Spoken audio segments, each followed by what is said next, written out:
Carbohydrate और fat क्या देते हैं बेटा, एनर्जी देते हैं। और प्रोटीन से क्या होती है, बॉडी की ग्रोथ होती है। और एडोलसेंट को तो बहुत सारी एनर्जी चाहिए फिजिकल एक्टिविटीज़ को करने के लिए, तो उनका जो फूड है वो उनके उसके अंदर क्या ज़्यादा होना चाहिए, carbohydrate. Their food should reach in carbohydrate.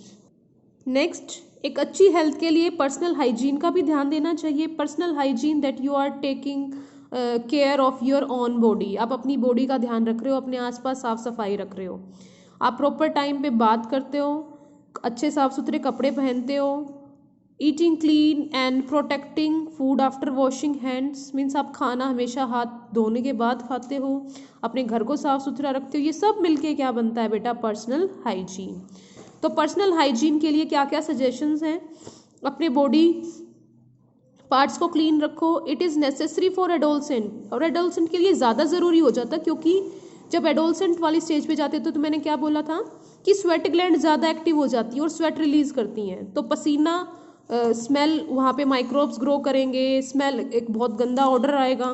तो उन बैक्टीरियल इन्फेक्शंस वगैरह से बचने के लिए आपको टाइम टू टाइम नहाना चाहिए, अपने अंडरगारमेंट्स को चेंज करना चाहिए, प्रॉपरली वॉश्ड अंडरगारमेंट्स पहनने चाहिए। रेगुलर बाथ से आपको बहुत सारी बीमारियों से बचाता है बेटा, बैक्टीरियल इन्फेक्शन से बचाता है। Wash your hands properly before and after meal. Then trim your nails, nail काटा करो टाइम पे।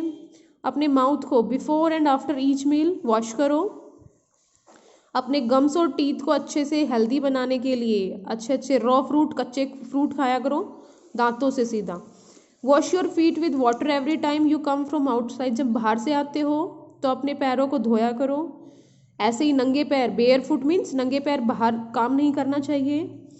टाइट ड्रेसेस नहीं पहननी चाहिए ज़्यादा, क्योंकि टाइट ड्रेस की वजह से प्रॉपर ब्लड का सर्कुलेशन नहीं होता है बेटा।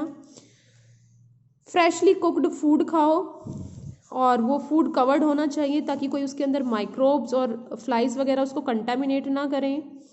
स्टॉल फूड, जो आपके गोलगप्पे चाट पापड़ियाँ खाते रहते हो, ऐसे ही एक्सपोज फूड उसमें पे मक्खियाँ बैठती रहती है, वो नहीं खाना चाहिए। Clean latrine should be used for defecation, साफ सुथरी मतलब लेटरिन में पोटी किया करो।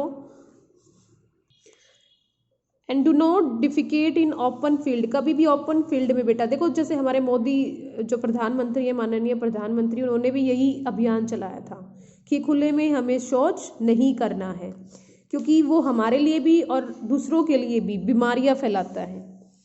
आई बात समझ। This is all about personal hygiene. Next is physical exercise, खूब running, walking, cycling, swimming, skipping, जो आपको फिजिकल एक्सरसाइज ज़्यादा अच्छी लगती है वो करो। बैडमिंटन खेलो, वॉलीबॉल खेलो बेटा, जिससे आपकी फिजिकल फिटनेस क्या है, बनी रहे। देन नेक्स्ट है say no to drugs and alcohol.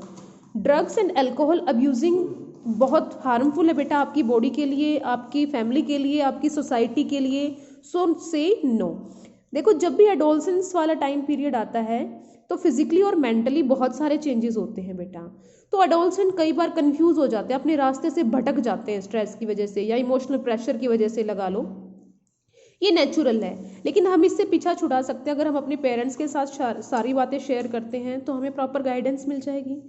तो under these conditions if someone suggest you to find relief, कोई आपका दोस्त अच्छा नहीं है, आपकी संगत अच्छी नहीं है, आपको वो बोलेगा कि स्ट्रेस से रिलीफ करने के लिए ना ड्रग्स लेना स्टार्ट कर दो, अल्कोहल लेना स्टार्ट कर दो, तो से जस्ट नो, हम नहीं लेंगे। ड्रग्स कैसी होती है बेटा, अडिक्टिव। आपने एक बार ट्राई किया, फिर आप 1 महीने में ट्राई करोगे, फिर 15 डेज में ट्राई करोगे, फिर आप 7 डेज में, फिर 3 डेज में, फिर आपको उसकी लत लग जाएगी, एडिक्शन हो जाएगा, then it will be abusing. अगर आपने उसको एक बार लिया देन आप उसको बार बार लोगे, it will be taken again and again, so it's very harmful you and to you and your family. Drinking alcohol है वो डायरेक्टली नर्वस सिस्टम को अफेक्ट करता है, हमें देखने में प्रॉब्लम होती है, सुनने में, हार्ट की प्रॉब्लम्स हो जाती है, cardiovascular is related to heart. So thus in long runs और drugs alcohol harm the body and ruin the health और हैप्पीनेस, हमारी खुशियाँ मीन्स उस फैमिली की खुशियाँ ही खत्म हो जाती हैं।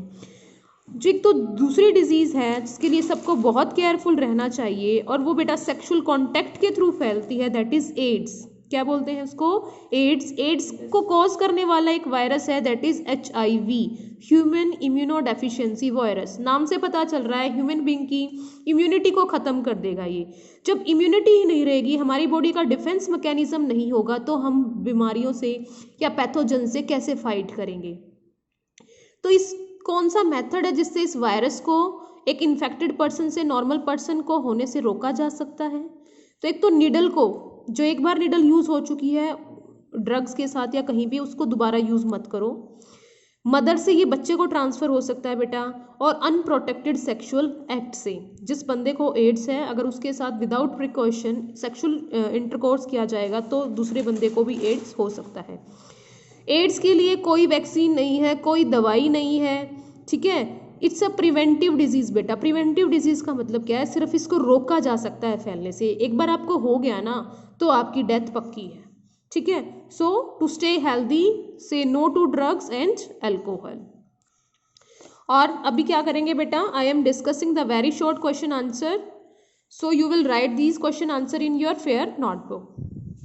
फर्स्ट क्वेश्चन क्या है, what is the stage in the life of a child when he और शी अटेन सेक्सुअल मैच्योरिटी। तो कौन सी स्टेज होगी बेटा, adolescence period. Then what controls the changes which occur at adolescence. कौन करता है ये चेंजेस, हॉर्मोन्स लेके आएंगे। Which hormone regulates sugar metabolism in our body, insulin hormone. You will write proper, insulin hormone. Which component of food must be taken in sufficient quantity by a growing adolescent। तो क्या लेना चाहिए हमें proper quantity में, carbohydrates. Name the virus that causes AIDS sorry, it is human immunodeficiency virus, that is HIV। You will write down these answers in your fair notebook in very neat and clean handwriting. Thank you, have a nice day.